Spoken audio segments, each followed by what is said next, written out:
Alrighty, well, I got the mess inside cleaned up.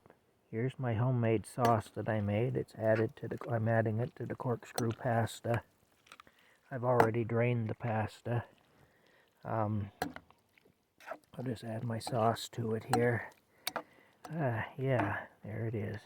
There's my sauce. Looks good. Should be good. Yeah.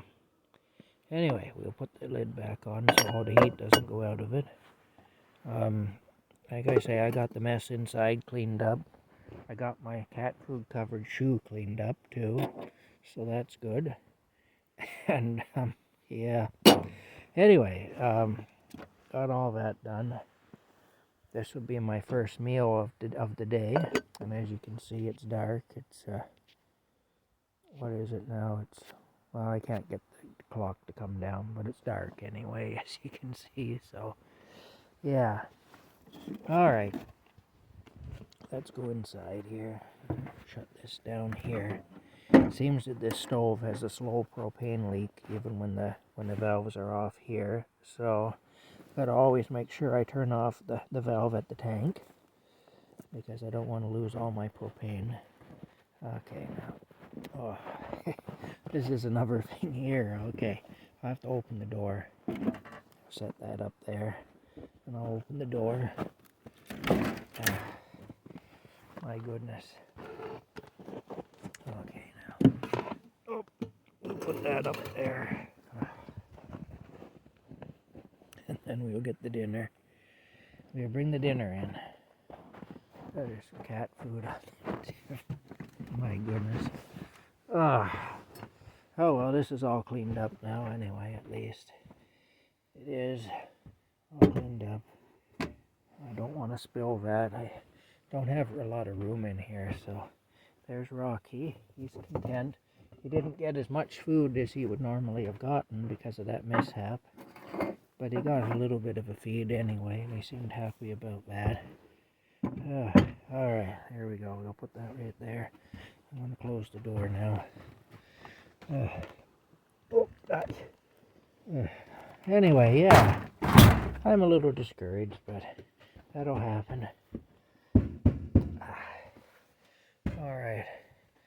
Now let's get the spaghetti into a bowl, or the corkscrew pasta into a bowl here. Okay. Get it into a bowl. I got to get the Parmesan cheese here too. All right.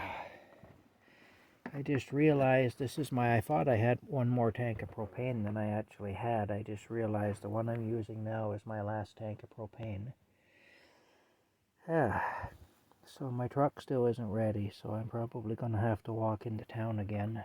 At least I don't think it's ready. I don't know. The girl that's dealing with it at the garage has told me not to call there asking about it. It's a Perth thing. Anyway, it seems that, yeah, I'm not very well liked in my hometown. Anytime I have dealings in my hometown, it's this way. The people who own the garage are friends of mine, and it's not them that's doing that. It's somebody else that's working there. So, it's told me I'm not to call there asking about the truck. I called there to get an estimate on it, because it was supposed to be ready. I think I had to call twice for that.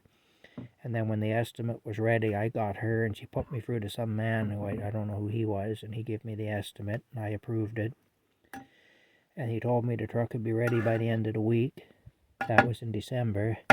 I called back I called back at the end of the week, and I was told by her not to call there about the truck anymore. So I'm not going to get any answers from her. I'm going to send my friend a message who owns the business, and I'm going to make an inquiry with her about it, because I don't think I'm going to get any answers from the girl who works for her. The girl who works for her is connected to somebody in Perth that I had a lot of trouble with, who's now actually a court judge. The one who I had the trouble with is now a court judge. She was a crown attorney back then. And also my downstairs neighbor, and she tried to get me evicted from my apartment. Spent a year trying to get me evicted, and it turns out the reason she did that is she wanted a bigger apartment. Anyway, it didn't work, and she's been